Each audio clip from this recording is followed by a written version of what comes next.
I've always had a love-hate relationship with gimbals. I love the results you can get, but I hate setting them up and I hate the weight of them. So when ZHIYUN contacted me about testing their new ZHIYUN Cinepeer Weebill 3E, I was really interested because I learned that this gimbal weighs under 1 kg, just like my RS3 Mini. It's not the most perfect gimbal in the world, but it's really small, compact, can handle a really heavy payload, and it's at an unbelievable price. So I'm really intrigued to try this new gimbal out. ZHIYUN kindly sent me this for free. This is not sponsored. I really wanted to give it a go to see what it's like compared to my DJI RS3 Mini. So let's get this gimbal open now. I love the design of this gimbal.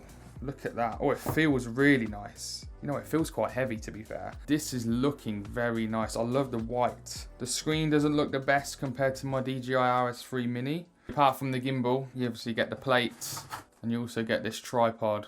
The first thing I've noticed is the plate that comes with it to put your camera on. For some reason, they've made it a lot bigger than normal Arca Swiss plates. So the one thing that I love and I can't live without are these little Arca Swiss plates. They literally live on the bottom of my camera. But for some reason, these are too small and they've made this bigger than the Arca Swiss plate. So I just balanced it, and it is a little bit weird how you do balance it, to be fair, because this back tilt axis, it doesn't have anywhere to move, unlike other traditional gimbals. The way to actually balance this part is by moving the plate. And actually using it now, I was going through the menus, and if I'm being totally honest, I don't really like this touchscreen and the way you go through the menus.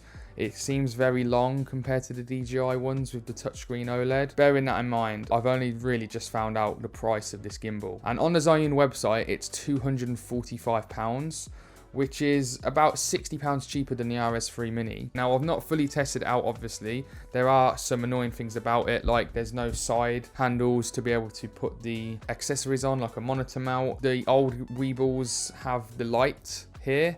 This one doesn't have a light, and it doesn't have a mic like the other ones, which is fine because obviously it's cheaper. For the price at the minute, I think this can be a very promising product. But let's go test it out, and then I'll give you my full thoughts later on in the video.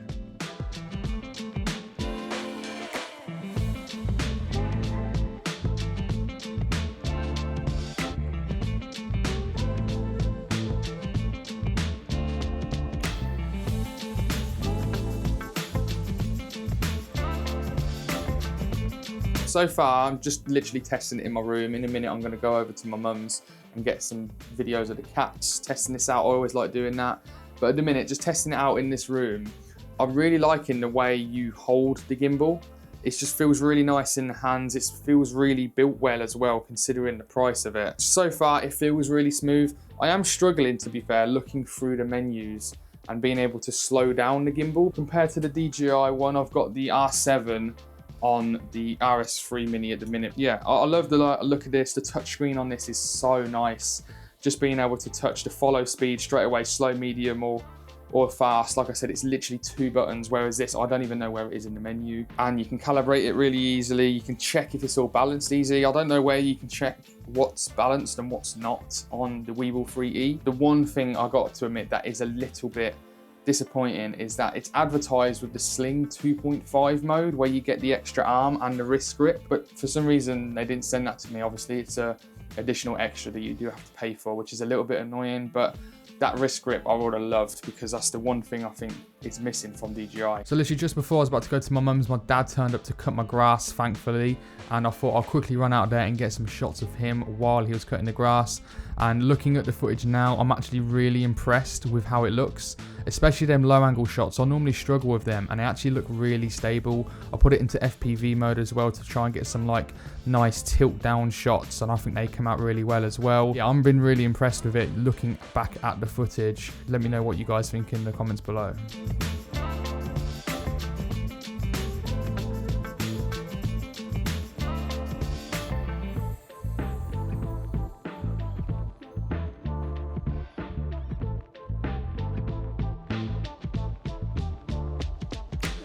So my dad's just gone, he's just cut our grass, thankfully, and I got some footage of him on the gimbal, and I was really enjoying using it. It's not that heavy, bearing in mind I have just got a 35mm on. I'm about to go to mum's now to get some footage of the cats, which I'm really looking forward to, but I'm fighting the weather at the minute. One thing that I'm really intrigued on, and what I didn't like about the RS3 Mini is that even with this 35mm lens, I couldn't put my cage on. So every time I wanted to use the gimbal, I had to take off my cage, and it was it was kind of bugging me, to be fair. And if you can hold a cage and lenses, then yeah, that's going to beat the RS3 Mini on that for me.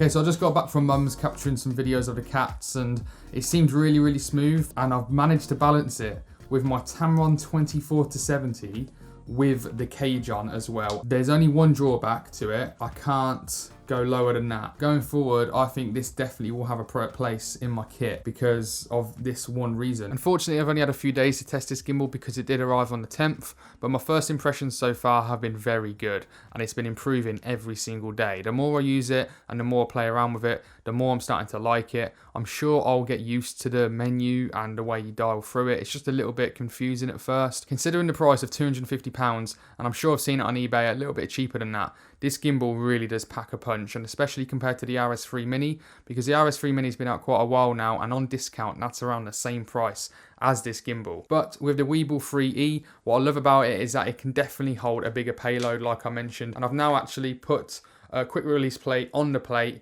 so I can keep my little Aquos display on the camera at all times. If I want to quickly go from a rigged setup to quickly swap over to my gimbal, I can do that with my camera cage still on the camera, which is one of the main things I've been trying to do on my RS3 Mini for months now. The stabilization is really good, and it's shocked me quite a lot, especially on them low-down shots.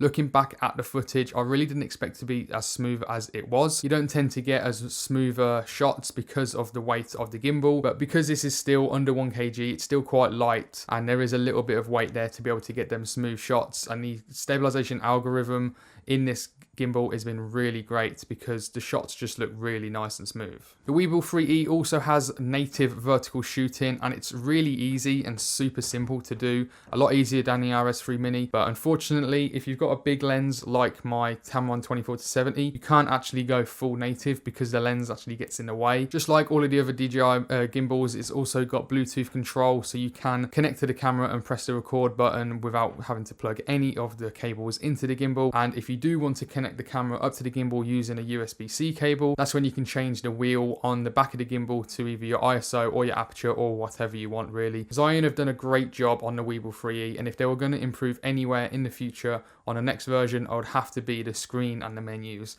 If they can somehow get a little touchscreen in there and make the menus a lot more easier to use, then I think this gimbal would be one of the best gimbals to buy on the market. And remember, this video isn't sponsored by ZHIYUN. They have not paid me for this review. They just sent me out the gimbal for free, which I'm extremely thankful for. If you did like what you've seen in this video and you do want to purchase it, I do have an affiliate link as well in the description for you to go purchase. And if you do buy it, I will get a little bit of a compensation, which will be much appreciated if you do. So that's it from me. If you did enjoy, hit that subscribe button. I'll see you guys on the next one. See you later.